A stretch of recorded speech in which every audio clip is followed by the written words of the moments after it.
Mount Ararat. The biblical mountain where Noah rested his ark after the flood has captured the imagination of Armenians for centuries, in literature, art, and music. It has gained new significance for Armenia as a symbol of strength through centuries of loss and generational pain.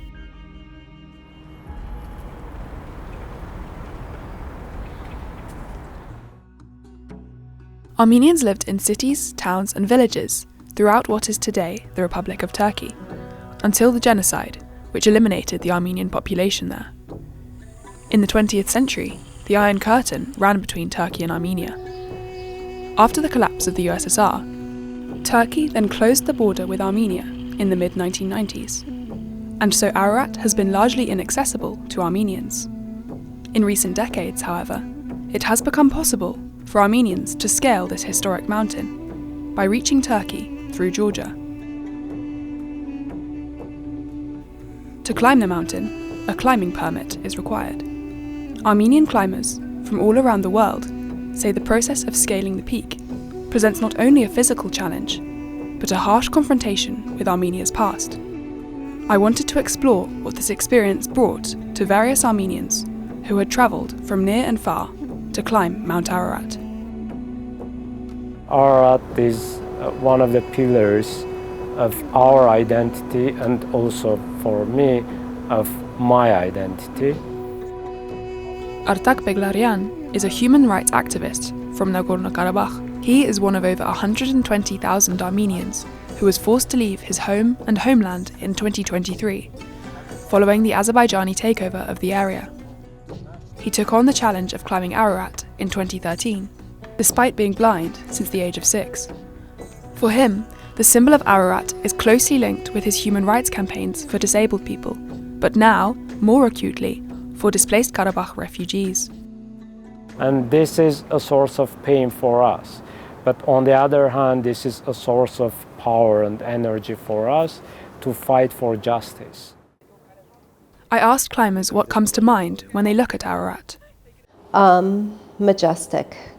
The strongest entity I have ever seen. It's a spectacular view, and that kind of brings tears to your eyes because it makes you realize, you're so far, but you're also so close to home. Climbing Ararat has a different significance for diasporan Armenians like Rupen, Araz, and Madlen, who grew up outside of Armenia, compared to Armenians who always lived in Armenia or Karabakh, like Artak. Many diasporans' ancestors lived on the land where Ararat is, in western Armenia, until their expulsion during the 1915 genocide by the Ottoman Turks. The first known ascent of Ararat was by Friedrich Parro in 1829. Parro had 2 failed attempts until he reached the summit. Since then, this challenge has become increasingly popular, both among diasporans, Armenian locals, and even non-Armenians. Climbers can choose from numerous organisations that arrange group journeys to the peak. For example, over 500 people have successfully climbed Ararat with Armenian Geographic, one of the organisations that offers guided climbs.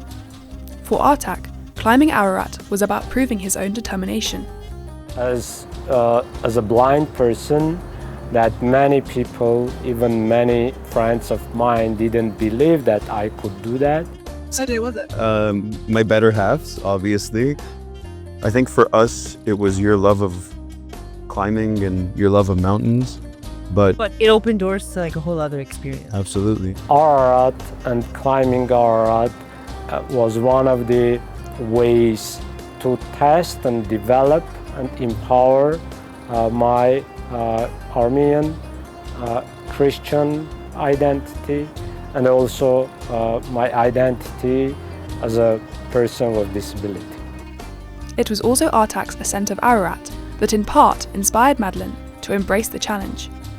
For diasporans like Madlen, with ancestors from Western Armenian lands, who have no physical connection to these lands, Ararat has become a tangible trace of their family history.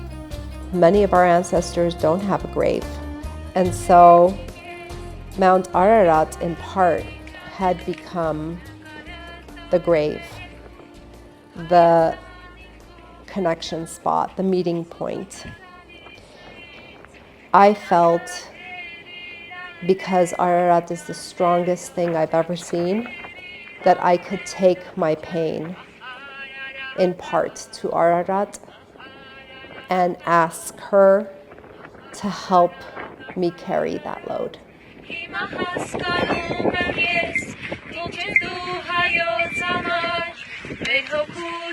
Not only is Ararat itself the culmination of this overlap of the physical homeland and the spiritual connection to it, but the act of climbing Ararat, for many, is both a physical battle and a confrontation of Armenians' ancestry and past.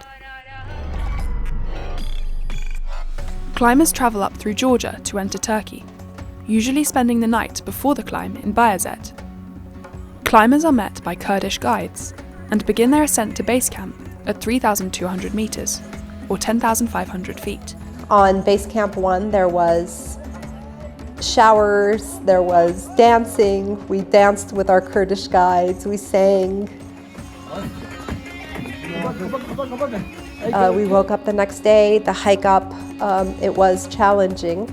And we got up to the second base camp, and it was nothing like Base Camp 1.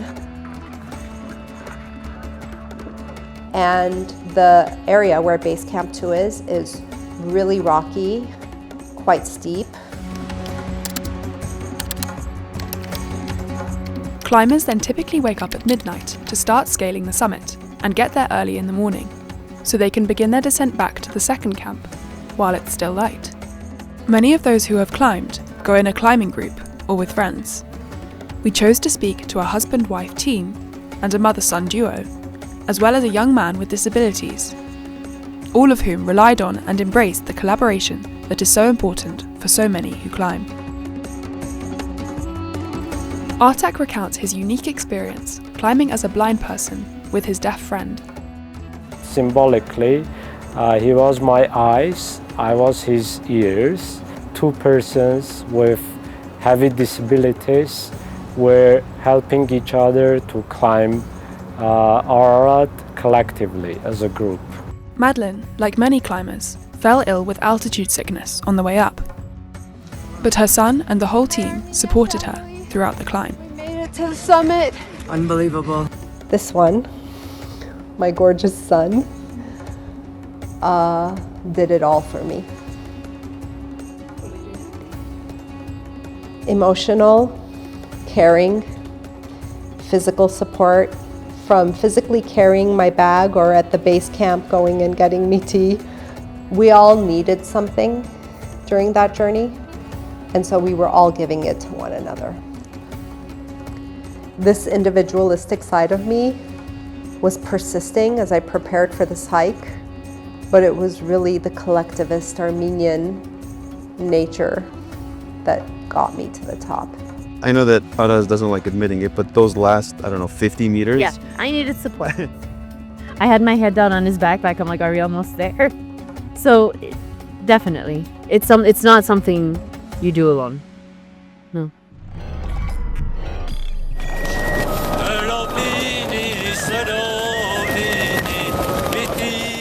It was a combination of pain and energy and power derived from that pain.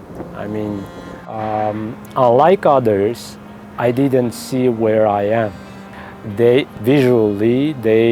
got that power from the height. I didn't get that visually, I got that spiritually. In addition to a feeling of power, diasporan climbers share the distinct, familiar feeling of being on the peak, of it feeling like home. I don't really believe in these things, but there is this visceral, almost primal feeling when you're on that land. And that's something that's very difficult to describe in words. It really feels like you've been there before and you kind of belong there. So contrary to popular belief, the climb down is actually more difficult. And then the reward, of course, is seeing your historic lands, what used to be Armenia. Many tours to Ararat also include excursions around nearby areas where once Armenian communities thrived, like Van and Ani. This is a powerful and often painful experience for the climbers. already exhausted by the climb. And the frustrations of seeing what was lost and what once was, you can't really mask that or hide that, and you don't want to. For Rupen, climbing Ararat was important for confronting recent history. I would hope that what was recently lost becomes a wake-up call for people to reconnect to their roots, to understand what once was and what was lost, to think about ways to prevent from that happening again. For Artak, his ascent of Ararat has further motivated his humanitarian work, advocating for the rights of Karabakh refugees in Armenia. In Madeleine's life, the climb has also brought a new understanding of the mountain. I think that that symbol is now felt by me instead of just understood by me. For many, the climb played an active role in consoling this collective grief of lost lands and lost ancestors. Madeleine, as part of this healing, prepared a capsule with family letters and photos to bury in the mountain. The preparation of this capsule was the meditation. Taking it there was, in essence, bestowing upon Ararat the responsibility or the privilege of sharing my pain. I will put this here in the hopes that it will not be taken. It's somewhat a way of giving us a hope, or it's a way of relief for the loss that we have lost Ararat physically, but on the other hand, we have not lost Ararat fully. And it's somewhat touchable for us. Climbing Ararat is an experience which lines up with what the very mountain represents: resilience, grief, beauty, and joy. It is for many a way of comforting pain and confronting national identity in a way that sets it apart from any other climbing journey. I asked the climbers if they would be tempted to climb again. No, but the reason is not spiritual. The reason is because Turkey will arrest me because of my human rights and political activities in Artsakh. If Mom would like to go again, I would too. Breaking news! You would? I'm ready to climb at instant's notice, anytime.